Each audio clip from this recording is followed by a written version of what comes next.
दोस्तों, भगवान श्री राम को हम मर्यादा पुरुषोत्तम कहते हैं, पर क्या आपने कभी सोचा है राम ने मर्यादा सीखी कहाँ से?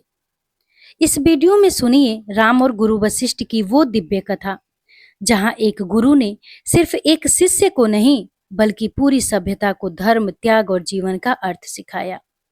यह सिर्फ एक कहानी नहीं, ये है गुरु और शिष्य के बीच की आत्मिक यात्रा। सुनिए गुरु पूर्णिमा पर ये विशेष कथा और जानिए कि एक सच्चा गुरु कैसे जीवन की दिशा बदल देता है।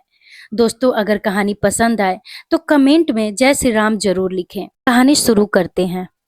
जब अयोध्या में भगवान राम का जन्म हुआ तो पूरी नगरी ने उत्सव मनाया। राजा दशरथ के घर जन्मा था वह बालक जो न सिर्फ एक राजकुमार था, बल्कि वह मर्यादा पुरुषोत्तम बनने वाला था। लेकिन राजा दशरथ जानते थे राजा बनना आसान है, पर राजधर्म समझना कठिन। और इसके लिए सिर्फ राजमहल की शिक्षा नहीं, बल्कि गुरु की दीक्षा होनी चाहिए। और तभी उन्होंने अपने चारों पुत्रों राम, लक्ष्मण, भरत और शत्रुघ्न को गुरु वशिष्ठ के आश्रम भेजने का निर्णय लिया। राम जब पहली बार गुरु वशिष्ठ के आश्रम पहुंचे तो वो एक शांत जिज्ञासु बालक थे। गुरु वशिष्ठ ने उन्हें कभी सिर्फ पाठ नहीं पढ़ाया, उन्होंने राम को जीवन के सूत्र दिए। वो कहते थे, राजा वही जो पहले खुद पर राज्य करे। धर्म वो नहीं जो शास्त्र में है, धर्म वो है जो आत्मा स्वीकार करे। गुरु वशिष्ठ ने राम को युद्ध नहीं, सबसे पहले धैर्य सिखाया। उन्होंने राम को न्याय, त्याग, प्रेम और क्षमा का अर्थ समझाया। एक दिन राम ने गुरु वशिष्ठ से पूछा, गुरुदेव, सब कहते हैं मैं राजा बनूंगा, पर मैं तो खुद को जानता ही नहीं, कृपया बताइए मैं कौन हूँ। गुरु वशिष्ठ मुस्कुराए। उन्होंने कोई तर्क नहीं दिया, बल्कि राम को ध्यान में बैठने को कहा। जब तुम अपने विचारों के पार चले जाओ, जब तुम राम शब्द से भी ऊपर उठ जाओ, तब तुम जानोगे तुम कौन हो। और वहीं से शुरू हुआ राम का आत्मिक जागरण। गुरु वशिष्ठ ने सिखाया, त्याग का अर्थ ये नहीं कि सब कुछ छोड़ दो, बल्कि वो अपने अहंकार को छोड़ना है। शक्ति का अर्थ ये नहीं कि तुम जीत लो, बल्कि वो है जब तुम खुद को हराकर भी शांत रहो। धर्म वो है जो सबको जोड़ता है, न कि किसी को अलग करे।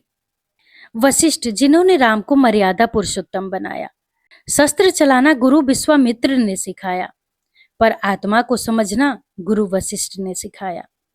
जब राम को वनवास मिला तो उन्होंने किसी से शिकायत नहीं की, क्योंकि उन्हें पहले ही सिखाया गया था जो होता है वो किसी गहरे कारण से होता है।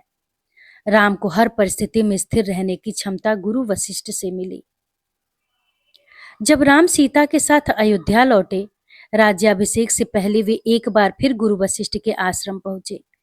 राम ने झुककर चरण स्पर्श किया और कहा, गुरुदेव, आपने मुझे चलना सिखाया, आपने मुझे मर्यादा दी।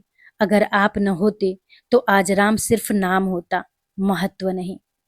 गुरु वशिष्ठ ने राम के सिर पर हाथ रखा और कहा, अब तुम सिर्फ राम नहीं, अब तुम बन गए हो धर्म का प्रतीक। गुरु और शिष्य का पवित्र संबंध। गुरु वशिष्ठ और राम की यह कथा सिर्फ एक राजा और शिक्षक की नहीं, बल्कि एक आत्मा और प्रकाश की है। गुरु वो दीपक है जो जीवन की अंधेरी रात में प्रकाश बनकर हमें खुद से मिला देता है। भगवान राम अगर मर्यादा पुरुषोत्तम कहलाए तो उसके पीछे खड़े थे गुरु वशिष्ठ की शिक्षाएं। गुरु पूर्णिमा के इस पावन अवसर पर हम सब भी अपने जीवन में झांके, क्या हमें भी कोई ऐसा मिला जिसने हमें हमसे मिलवाया?